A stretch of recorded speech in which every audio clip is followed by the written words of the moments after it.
Welcome back. I'm so glad that you could spend a little time with me today, particularly with this coronavirus thing going on. We all have to look for things to do, and I've been finding computers. I've had a very interesting week with the Gigabit Ethernet PowerMac G4. I like the computer, and I'm going to let it speak for itself a little bit in a bit here. I did have a big issue getting it to install and run Leopard, which surprised me because I got it going on the Sawtooth. If it run on the Sawtooth, it ought to run on the Gigabit Ethernet. What I discovered through research was there's a firmware update that evidently had been applied to the Sawtooth prior to it coming into my hands that had never been applied to the Gigabit Ethernet. I discovered that actually in attempting to use Leopard Assist. In the documentation for that, it indicated that this firmware update had to be applied. And it gave a link, which of course is dead because Apple has moved all of those older, system updates, firmware updates, everything away from, the old traditional location. Finally, though, by diligent searching, just yesterday, I got a link to the firmware update and applied it. I actually had to use the programmer's button because with that, to flash the firmware, you power the machine down, press in the programmer button. You got to use a pen or something to press in there. Then turn on the power button and hold in the programmer's button until you hear the long beep. This is similar to what we had to do with the Mac Pros back when we were upgrading those. So I did that, and the firmware in fact did flash, and it is able to run Leopard now. There's a lot more to it than that, to be sure. But as I said, it's a very interesting week in dealing with this machine. So sit back and enjoy what's about to come up. There's going to be another video related to this later on when I get the time to actually put it all together, because it's made up of a large number of small clips that need to be assembled. Anyway, as I say, sit back, enjoy, and see the wonders of the PowerMac G4 Gigabit Ethernet from the year 2000, the last year of the 20th century.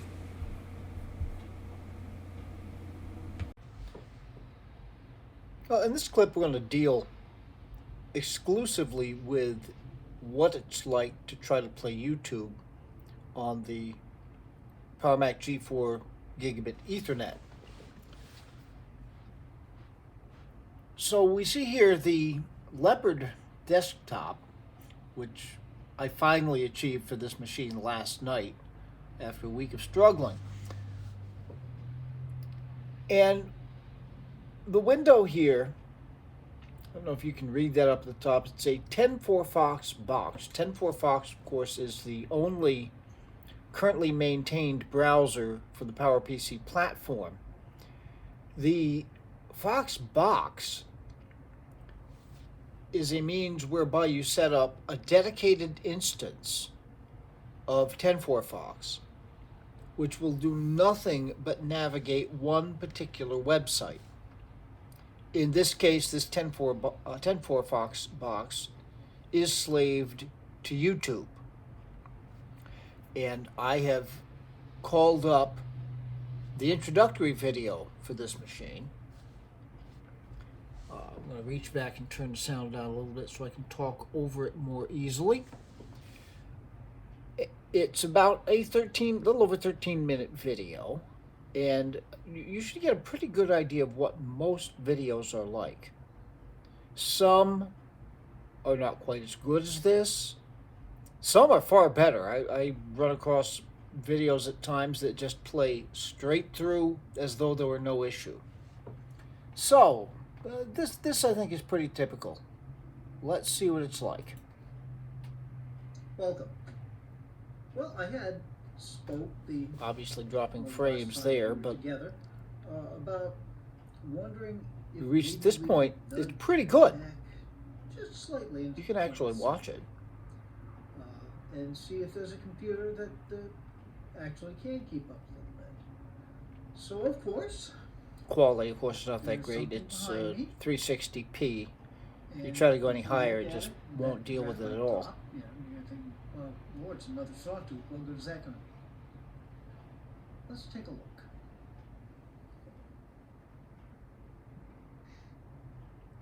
Yeah, made it all the way into the second clip. It really does look like a sawtooth. See, nothing really different on the front. You've got power button. There's a restart button and the programmer button, which you're not really ever supposed to touch. Well, actually, if you're going to flash the firmware, I discovered you do have to press in that programmer button. And it works. There, but not too bad. It's actually in very good shape. Just turn this a bit here, and we can see our back I/O. Yes, the two FireWire 400s, the Ethernet, to USB 1.1, microphone. Okay, there we go. And we made it about 1 minute and 35 seconds into the video. And this has begun.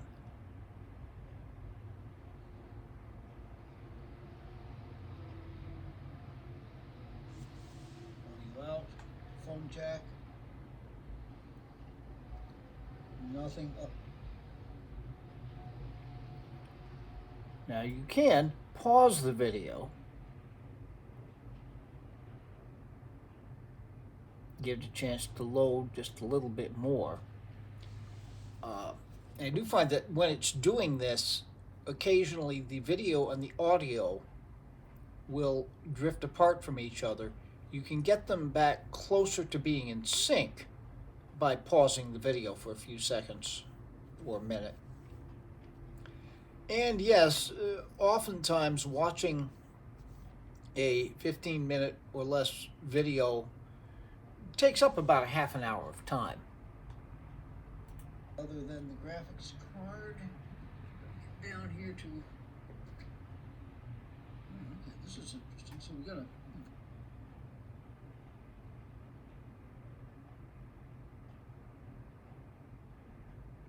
now, I'm going to save you a little bit of time here.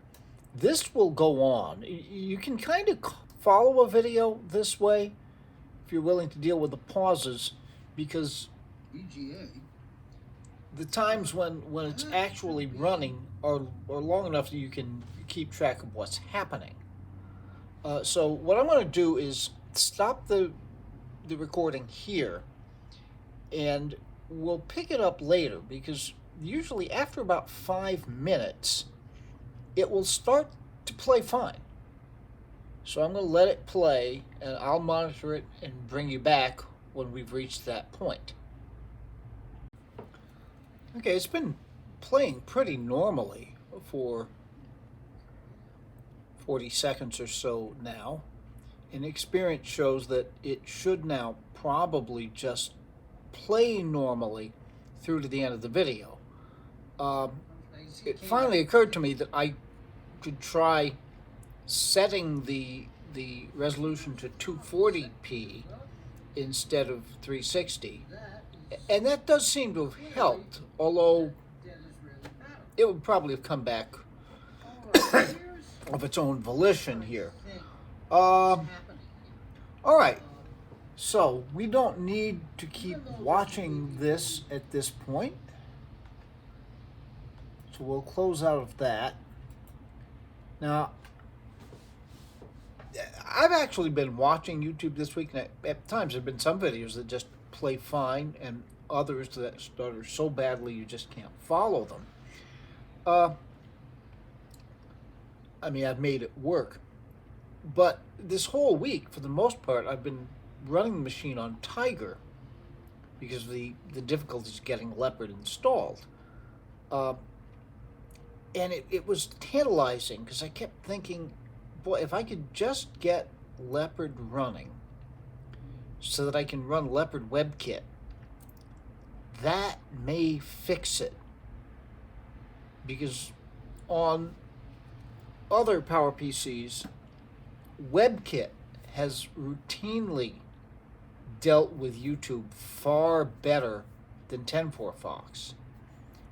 Unfortunately, not so good here. So let's take a look at that. We'll open up WebKit.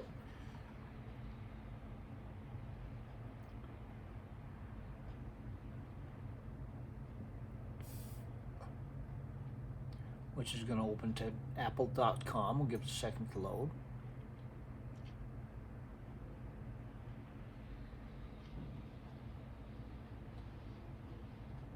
Advertising the new MacBook Air. But we've got a handy link right here to go to YouTube.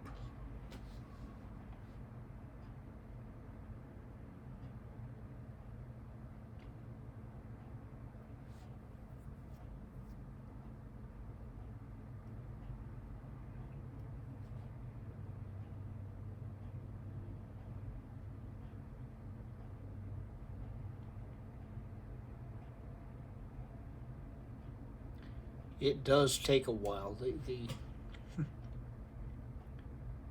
YouTube is a very difficult site for 20-year-old machines.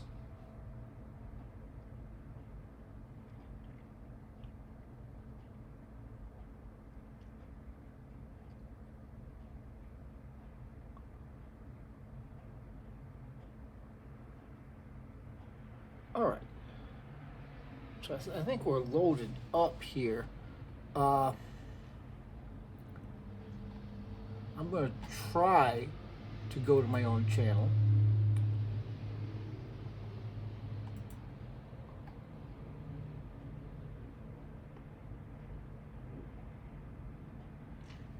I was tempted to just click on a random video because it's not going to play.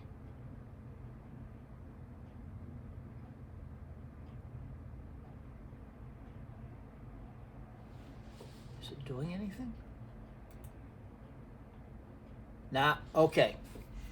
Just trying to navigate to my own channel.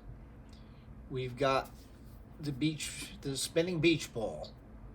And what's going to happen here, it will continue to beach ball until WebKit crashes. Which is very much the behavior that it exhibited on the Sawtooth. Now, that's not to say that WebKit on Leopard is useless. It can't get to quite all of the sites that 10.4 Fox can, but it can get to most sites, and it is quite a bit faster than 10.4 Fox, to be sure. But as far as using it for YouTube, that's just not going to make it, really. Unfortunate. All right, so I suppose we can continue here and look into the other things. It's basically the same as what you've seen on other machines. Now, there are certain dock icons we can just get rid of. For instance, Apple Mail. I'm using 10.4 Bird. It will actually bring in all of the mail. Apple Mail can't. Yeah, it deals with some things, it doesn't deal with other things. Safari. Now, no, of course, I'm not getting rid of the programs. They're still in applications. I'm just cleaning up the dock a little bit. iChat, not going to work. So we're left here. Dashboard works fine. 10.4 Fox gets pretty much any place, including YouTube and after a fashion. WebKit will tend to be quicker to get to places. 10-4-Bird, excellent email program. Take a second to open it up.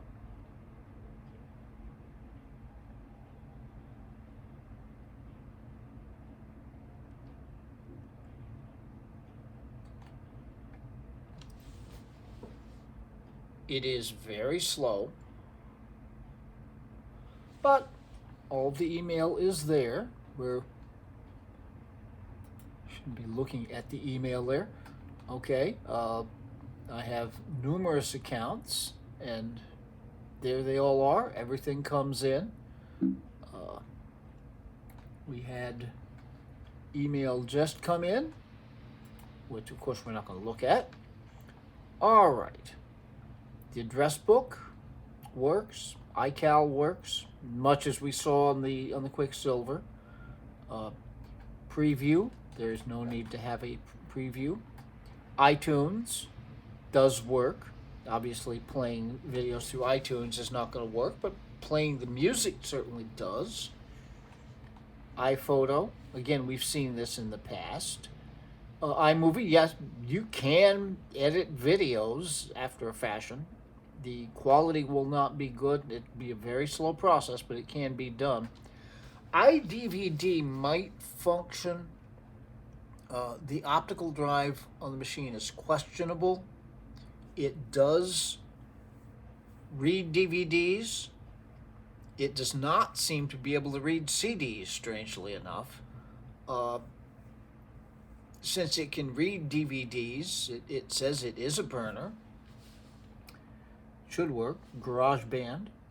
I haven't really tested GarageBand. I am sure it would work. iWeb we've seen in the past.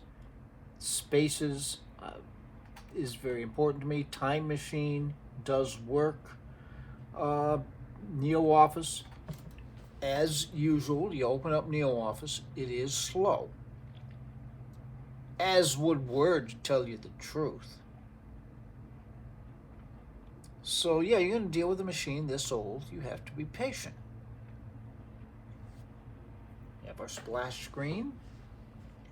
We sit there looking at the splash screen for a while.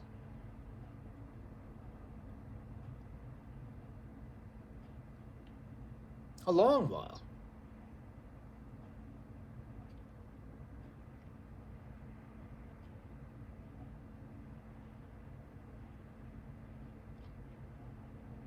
And we have our text document. Why it's so big, I'm really not sure. Okay. Now I'm still waiting because I know what's going to happen. It will lag. So we'll get typing a little gibberish there. I'm typing, nothing's happening, and there, it finally picks up. And from this point, it's perfectly responsive. So yeah, it takes that long a period of time. I don't find it a problem. Well, again, all of the different possibilities. My theory with this is what makes Neo so slow to load is that it actually loads all of the suite. So you can go pretty quickly, say to a spreadsheet.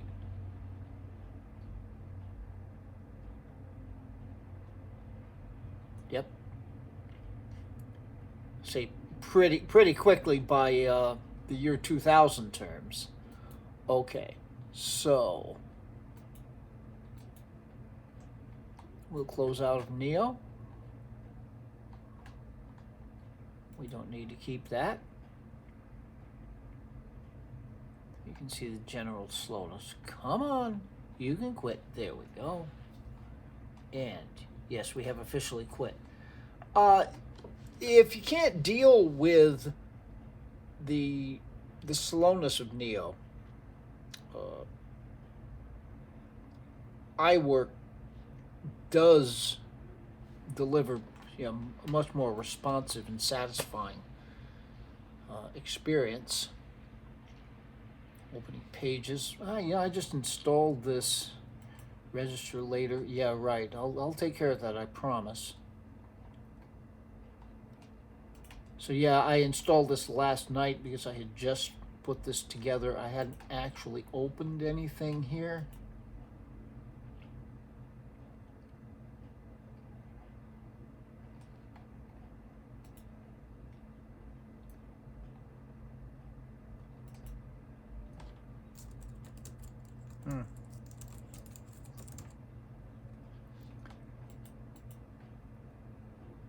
Well, this is not working very well at all.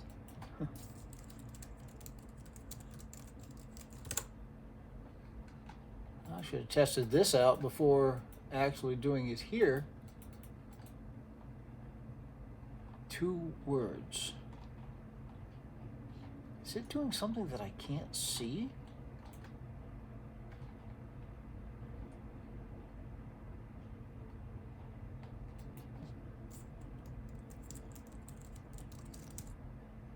That's just not functioning.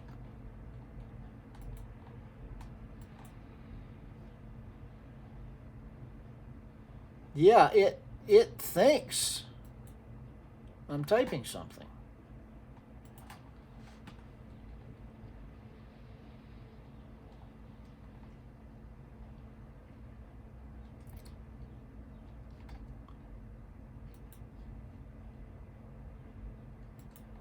Okay. Yeah, it's going to nag me to register every single time I open it. So I'll open up the blank document again.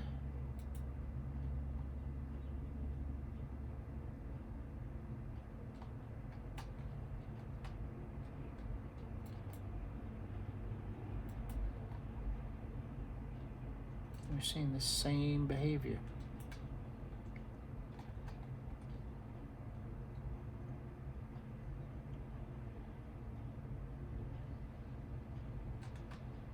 Okay, well, I could fiddle with this considerably and probably eventually get it to work. I would tend to go with NeoOffice anyway. For very simple word processing, you can always simply go to text edit. Very responsive. If we wanted to save this,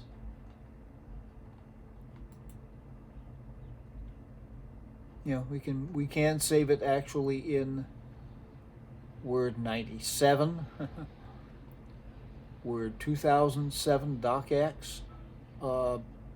So it's conceivable. For if speed is an issue, text edit may be an even better choice. All right. So yeah, it's slow. It's definitely slow. All right, we can take this obligatory look at about this Mac 10.5.8. It is up to date. We've upgraded the memory, 2 gigabytes of SD RAM. Looking at more info.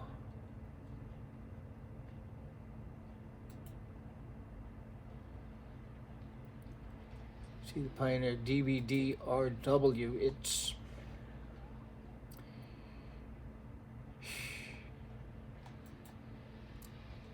This is the 120 gigabyte built-in drive.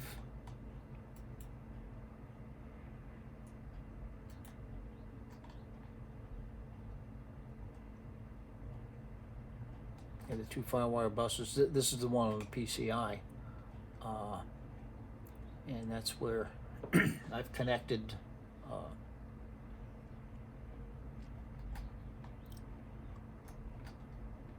the internal FireWire on that PCI card. You can see here PCI cards. We get that's the FireWire, and then 3 USB 2 controllers. It's a powered card, so it does actually work. Even with the FireWire drive plugged in. No airport card in this machine. Disk burning, yeah. So I mean, so it says it will burn. Uh, Obviously, it's touchy because it's not the drive itself is not working well. Okay. Now, so this machine will run Leopard, and as far as basic tasks, does them pretty well. Web surfing, email. Uh, the email is fine. Uh, Basic home and office productivity certainly works. Yes, it's slow, but that's the nature of dealing with an older machine like this.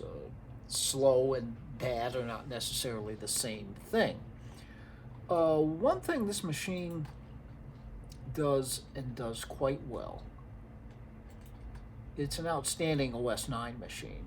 So let's reboot into OS 9.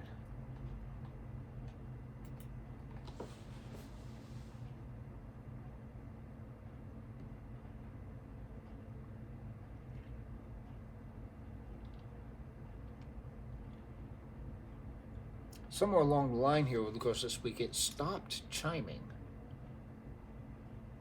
Not sure why.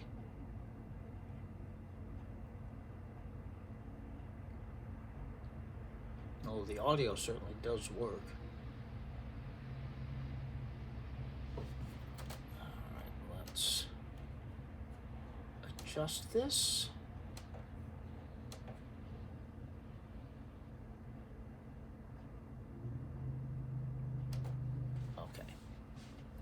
And here it boots up quite quickly, shows all 3 drives. This is all good.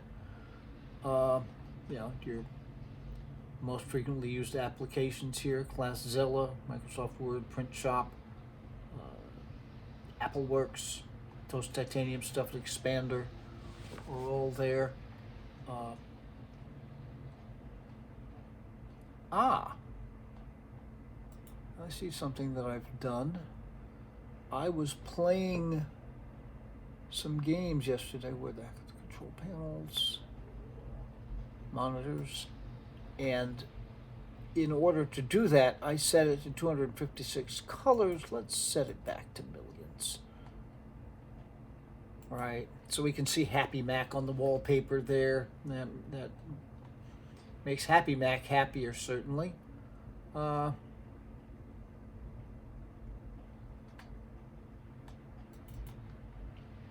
I mean, we've seen all these things on other machines, so that isn't changing any. But ClassZilla actually is a very quick web browser. It's a lot faster than dealing with 10.4 Fox.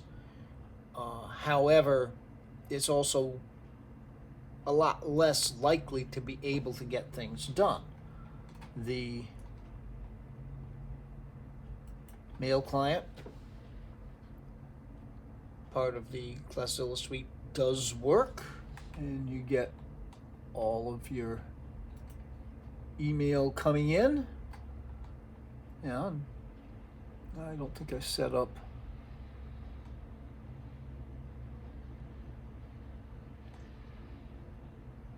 I've got all the emails set up there. It's got the issue about the SMTP server. So if you need multiple SMTP servers, this is going to be an issue. If you're dealing with one email address, you'd be fine. But fundamentally, if you being on the internet is a hugely important thing, you're better off on either Leopard or Tiger. Much like with the Sawtooth, OS 9 deals better, and you get all those cool games that you can play too. Okay, so we'll wrap this up with some final thoughts. But I've enjoyed this machine, and I hope you've enjoyed taking a look at it. All right, this has been quite a day. The saga of the Gigabit Ethernet is not over yet. by any means.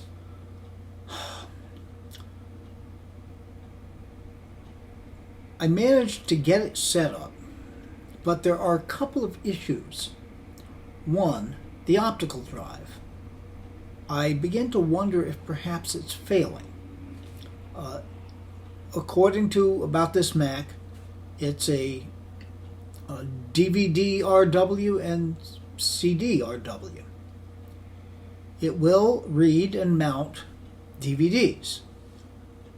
It just spits CDs back out. It's as though it can't read them. So there's something wrong with that. Also, it is flaky about mounting FireWire connected drives.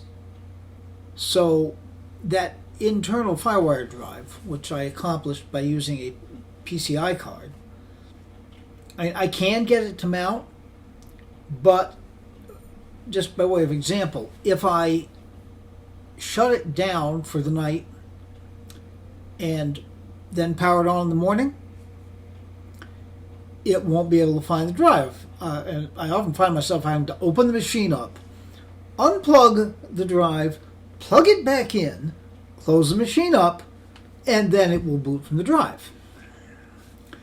Obviously, that's a problem. So I decided that the wisest thing to do might be to put in another IDE SSD.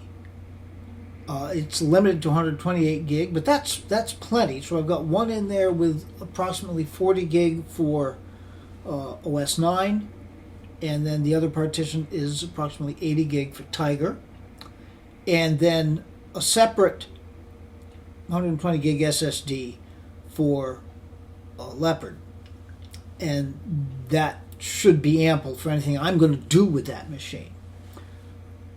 What I do notice, though, is the IDE connected drives are noticeably slower than the FireWire 400 connected drives, which is unfortunate, but hey, the convenience of being able to get the thing to mount when you start it up is certainly good. There was also the issue of iWork. What I discovered is that on this machine, iWork 09 is just not going to work out. That problem that you will have noticed with Pages, that's just what happens. I had reinstalled the OS. I reinstalled, or I re-downloaded the installer and reinstalled iWork 09. It just doesn't work on this machine. It certainly works on other machines, so yeah, it's got to be something specific to this machine. What I did was to install, I think it's iWork 05, and that runs fine. It's very snappy, very responsive. There is no spreadsheet component, though. It's just Pages and Keynote. So, I also found MS Office for Mac 2004 and installed that. That all works, and there's a spreadsheet there. So there is an option to NeoOffice. As far as NeoOffice, I installed an earlier version, 2.2.6, as opposed to 3.1.2. It's hard to remember, but I did backtrack on that, and it does seem to be somewhat more responsive, at least on this machine. So we're good there. Now, there is at least one other video coming on this machine, which will be my full afternoon of attempting to use Leopard Assist and install a clean install from the original DVD of Leopard. It was quite an undertaking, and I commend that to you when I do get it all put together. It's a whole bunch of little, very short clips that are going to have to be organized together, and it'll take some doing. but I'm sure it'll be up in a couple of days. So anyhow, that's where we are with the Gigabit Ethernet. Now, of course, the question, can you use this machine in 2020? Well, I mean, of course you can. It's a computer. It does things. You can use it for the things that it can do. It can do basic web browsing pretty decently, if a little slowly with 10.4 a little quicker with Leopard WebKit, though YouTube is a problem, as you have already seen. Email is really not a problem at all. It takes 10.4 Bird a while to load, but once it loads, it's good. Basic office productivity. Now that I've got the earlier applications installed, no problem. Now, as we speak right now, I'm installing iLife 04 instead of 06. We'll see what kind of difference that makes when it runs. So there we are. I think you'll find the Leopard installation. I know I've done a couple of other Leopard installation videos, but this one is a little different, so I hope you will enjoy that when I get that one together. So yeah, you can use this machine for those basic tasks. iCal works, iTunes even works, iPhoto works. The interoperability, no, of course not, as we've seen on other machines. YouTube, well, yeah, you can sort of watch YouTube. I did it over the course of this week only because I was really determined to. I don't know that I recommend that to anyone, but possible? Yeah, it's possible. So it's a fun machine anyway, and I've had a good time with it. And I hope you've enjoyed this look into my week with the Gigabit Ethernet. So, as always, be good to other people. Especially be good to yourselves. And take very good care. We'll see you soon.